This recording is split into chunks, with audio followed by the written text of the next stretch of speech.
Thomas Brennan stood at the fence line watching the sun climb over the mountain peaks just like he had done every morning for the past 15 years since Martha passed.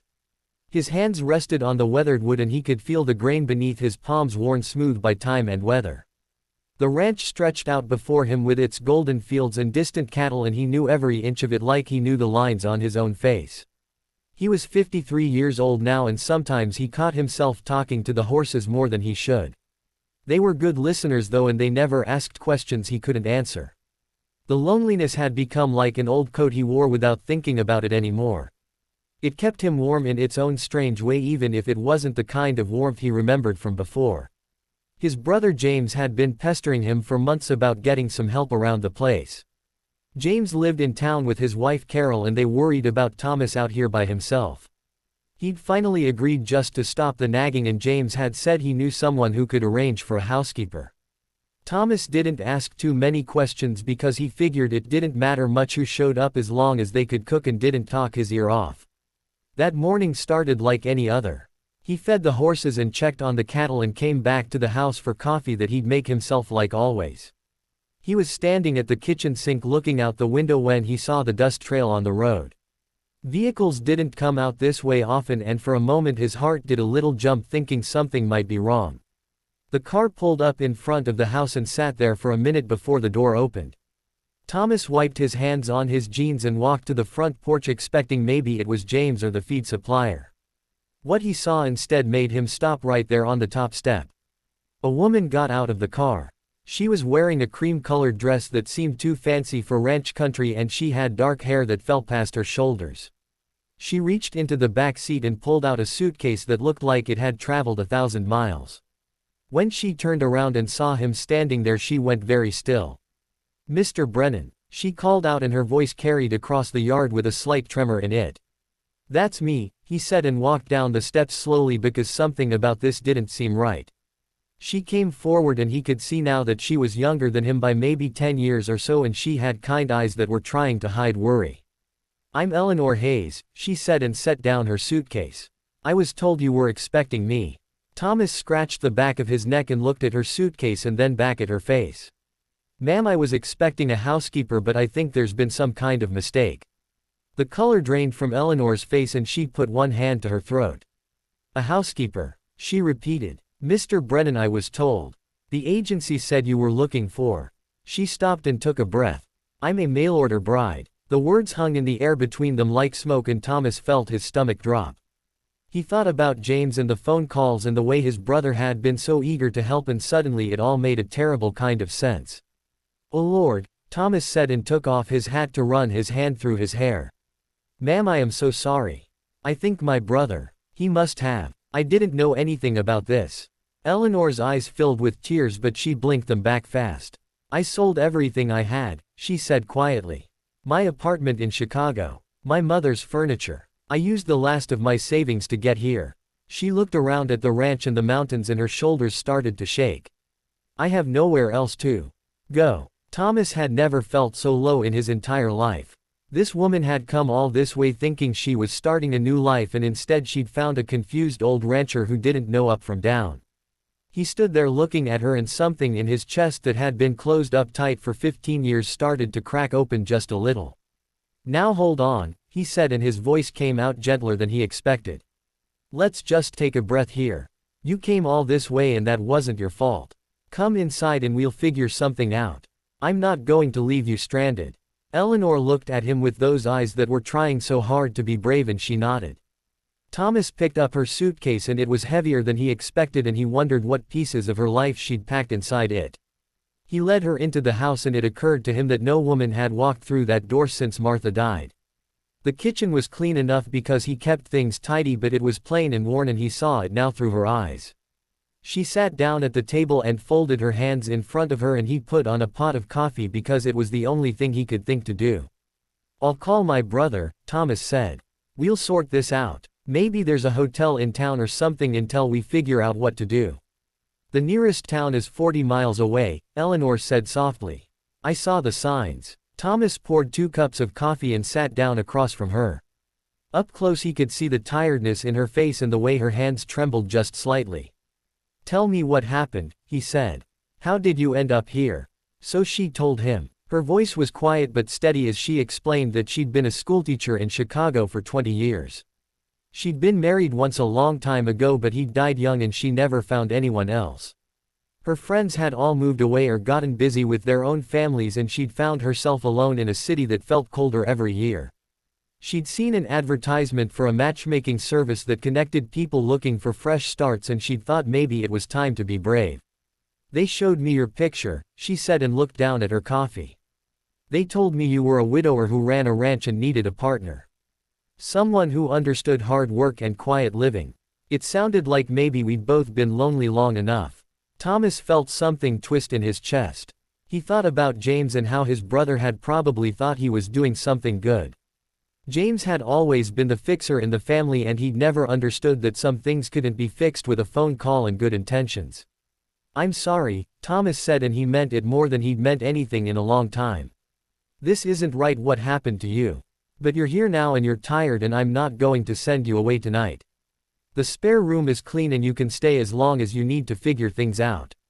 Eleanor's eyes filled with tears again and this time she let one fall. That's very kind, she said. But I can't impose on you like that. This is your home and I'm a stranger. You're not a stranger, Thomas said. You're someone who got dealt a bad hand and that's not your fault.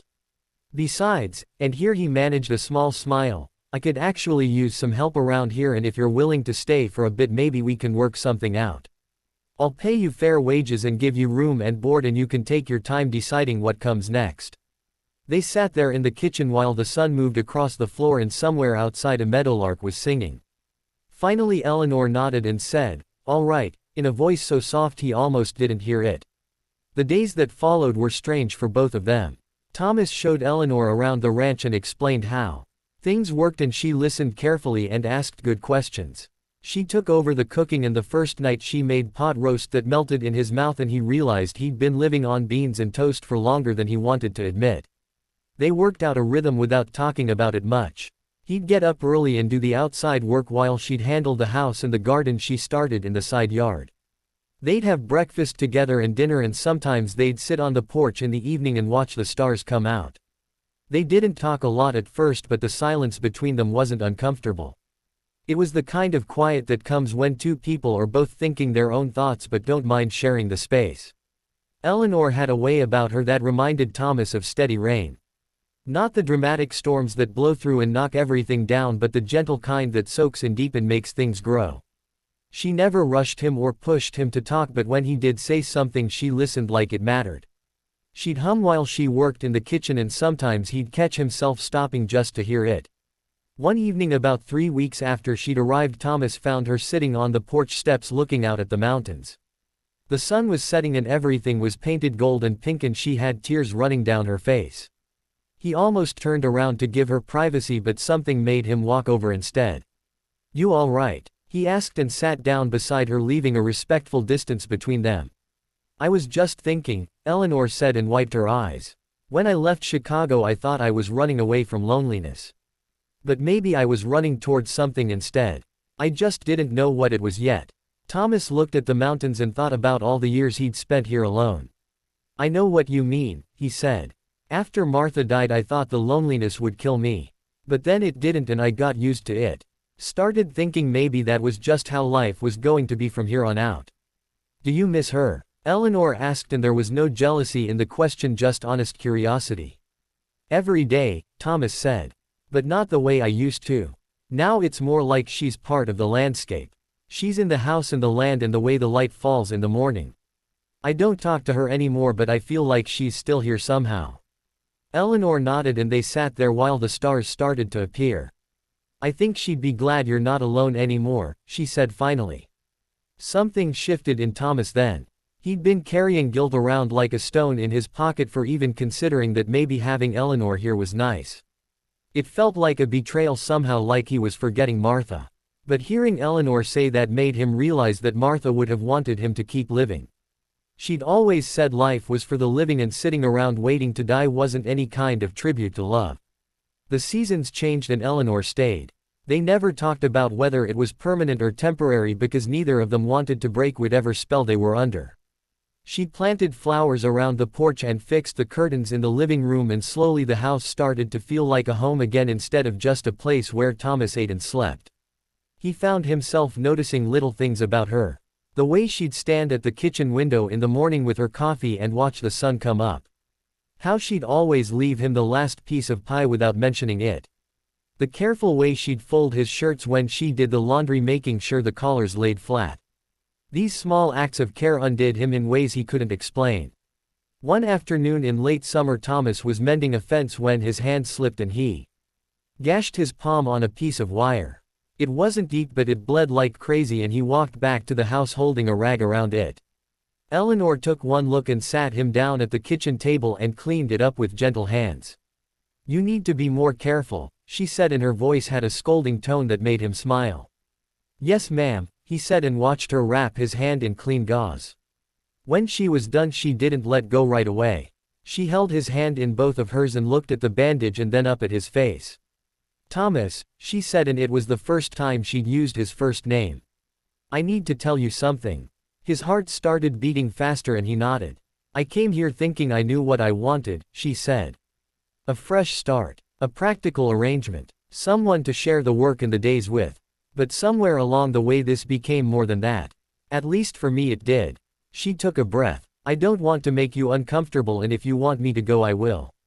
But I needed you to know that I'm happy here. Happier than I've been in 20 years. And it's not just the ranch or the mountains. It's you." Thomas looked at their hands and thought about all the years of loneliness and all the nights he'd lain awake wondering if he'd ever feel alive again. He thought about Martha and the life they'd had and how she'd made him promise not to waste the years he had left. He thought about Eleanor and her gentle ways and how she'd somehow slipped past all his defenses without him even noticing. "Eleanor," he said, and his voice was rough. "I haven't touched a woman in 15 years. Haven't even thought about it because I figured that part of my life was over. But then you showed up by mistake and turned everything sideways." He lifted his good hand and touched her cheek, and she leaned into it. "I'm happy too. Didn't think I had any right to be, but here we are." She smiled, and it was like the sun coming out from behind clouds. "So what do we do now?" she asked. "I guess we just keep going," he said. "One day at a time. If that's all right with you." "That's more than all right," she said. They sat there in the kitchen with the afternoon light streaming through the windows, and somewhere in the distance a horse whinnied. Thomas thought about calling James to tell him he'd been right after all, even if he'd gone about it all wrong. But that could wait. Right now he just wanted to sit here with Eleanor's hand in his and feel the way his heart had started beating again after so many years of just going through the motions. That evening they sat on the porch like they always did, but this time Thomas reached over and took her hand. It felt natural, like something they should have been doing all along. They didn't need to talk about what came next or put labels on what they were becoming. They were just two people who'd been lonely too long and had found each other by accident, or maybe by something that looked like fate if you believed in that sort of thing. The mountains turned purple in the fading light and the first stars appeared, and Thomas realized that the loneliness he'd worn for so long had finally slipped away. In its place was something warmer and stronger and more real than he dared to hope for. Eleanor squeezed his hand and he squeezed back, and they sat there together while the night came on, gentle and full of promise. Sometimes the best things in life come to us sideways when we're not looking for them. Sometimes kindness shows up in unexpected forms and second chances arrive by mistake. And sometimes two hearts that have been quiet for too long find a way to start beating in rhythm again, proving that it's never too late to come home to yourself and to love and to the simple grace of human connection. The ranch went on like ranches do, with its endless work and changing seasons. But now there were two people sharing the load and the days and the quiet evenings. Thomas taught Eleanor to ride and she taught him to laugh again. They built a life together that was rooted in respect and kindness and the understanding that both of them had lived long enough to know what mattered and what didn't. And if sometimes Thomas thought about the strange chain of events that had brought Eleanor to his door, he just shook his head and smiled. His brother James had meant well, and sometimes meaning well was enough. The rest was just life doing what it does best, bringing people together when they need each other most and reminding them that the human heart is far more resilient than we give it credit for.